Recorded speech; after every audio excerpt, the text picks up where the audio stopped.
Remember when Disney movies were fun, exciting adventures that didn't actively make you hate yourself? Remember when they told good old-fashioned stories of bravery and heroism that inspired wonder, joy and elation, that made you feel good about yourself and the world around you as the credits rolled? The Rocketeer, a 1991 comic book movie about a down-on-his-luck pilot that discovers a top-secret jetpack, is a little reminder of that bygone age when Disney movies were smart, well-written, charming and enjoyable. A film that barely anyone seems to fucking remember these days. And it's a shame because The Rocketeer is a fantastic movie that in many ways was ahead of its time and actually still holds up pretty well even today. So let's take a look at it, shall we?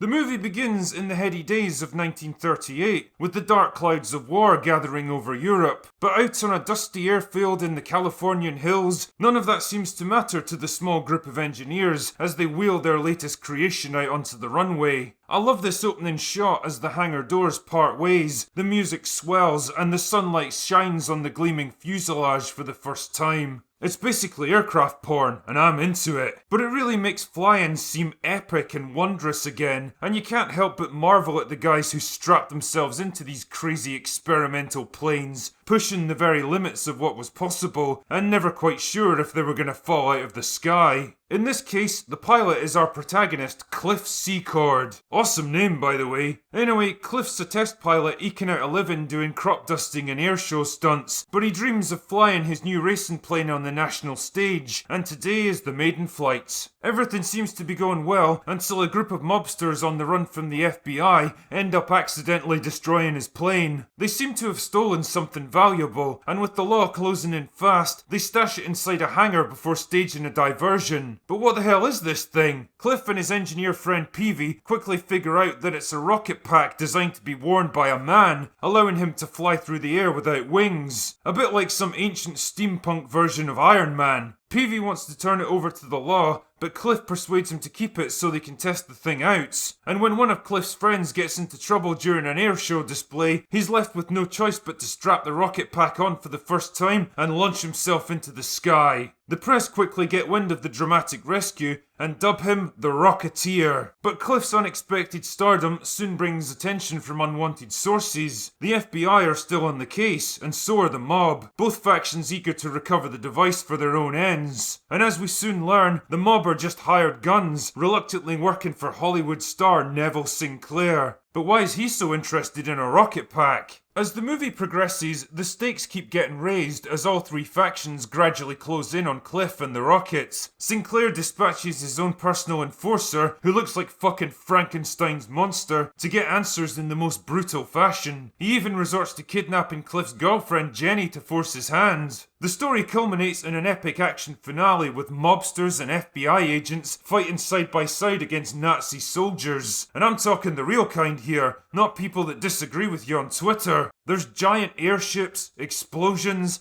fistfights, dramatic monologues from evil villains, and of course, a last-minute rescue when all seems lost. Damn, The Rocketeer's a fun movie. I hadn't seen the thing in like 20 years, but rewatching it the other day, I was struck by just how charming and wholesome and unpretentious it all is. The characters are instantly likeable, the art style and cinematography are awesome, the story is tightly written and well constructed, and everything that's set up has a satisfying payoff. Imagine that in 2021. The German airship that appears in the finale is referenced in newsreel footage early on, even mentioning specifically that it's going to be in LA on that particular night. Neville Sinclair is established as a big movie star right in the first scene of the film when Cliff flies over a billboard for his latest movie. Cliff's habit of sticking gum to his aircraft for luck is used to quickly repair the damaged rocket pack at one point, and comes into play again in the finale when he's forced to hand it over. Even the chopper used in the climactic rescue is clearly visible in Howard Hughes' hangar earlier on. And damn, I love this piece of foreshadowing near the end. I miss Hollywood.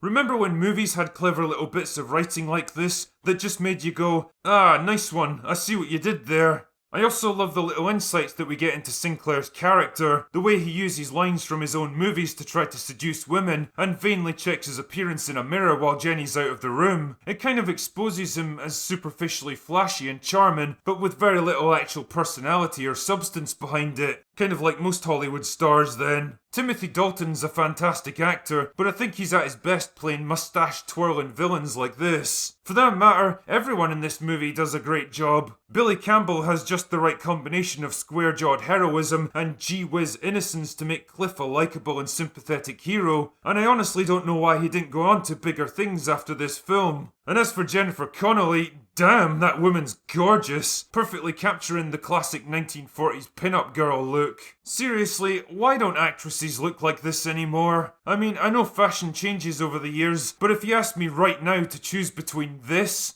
or this, I know which one I'd go for. Part of the fun of comic book movies is watching the heroes struggle to master their newfound powers. Watching Tony Stark try and fail and incrementally improve his Iron Man suit was one of the most satisfying parts of the movie, demonstrating that beneath the snarky attitude and flashy cars, there was actually a sharp, logical, creative intellect that could overcome complex technical challenges, instead of just being instantly given everything he needs right from the start. And it's the same for the Rocketeer. It takes time for Cliff and Peavy to figure out what the fuck this thing is, how it works, and how to control it. They experiment, they try things, they make mistakes, and they improve on it for next time. Cliff almost gets killed several times because he has to learn how to work with the rocket pack, and it's only by the end that he's actually somewhat competent at it. For a movie made 30 years ago, the visual effects actually hold up pretty well. Yeah, there's a few obvious green screen shots that would benefit from a modern update, but honestly, it looks fairly solid for the most part, and thank God they actually used a lot of real vehicles and practical effects here. Like, how much more satisfying does this look, knowing they trashed a real plane for this shot, rather than some lazy piece of computer animation? The Rocketeer wasn't a big hit at the box office, and in retrospect, you can kind of see why. Based around a comic book that most people had never heard of, with no big stars to draw on, and coming out in the same year as Terminator 2 and Robin Hood Prince of Thieves, it was always going to have an uphill battle to fight. Its lackluster performance killed the prospect of a sequel, and the movie was kind of forgotten about over the years. But honestly, I can't recommend it enough. It's a fun, charming, good old-fashioned adventure film with none of the divisive political garbage that weighs down modern Disney movies. I genuinely hope they never remake it actually, because you just know that Cliff would be gender and race swapped quicker than you can say diverse voices in cinema, and it would become just another loudspeaker to scream at you for being a horrible human being. So, if one good film was all that we got to see of The Rocketeer,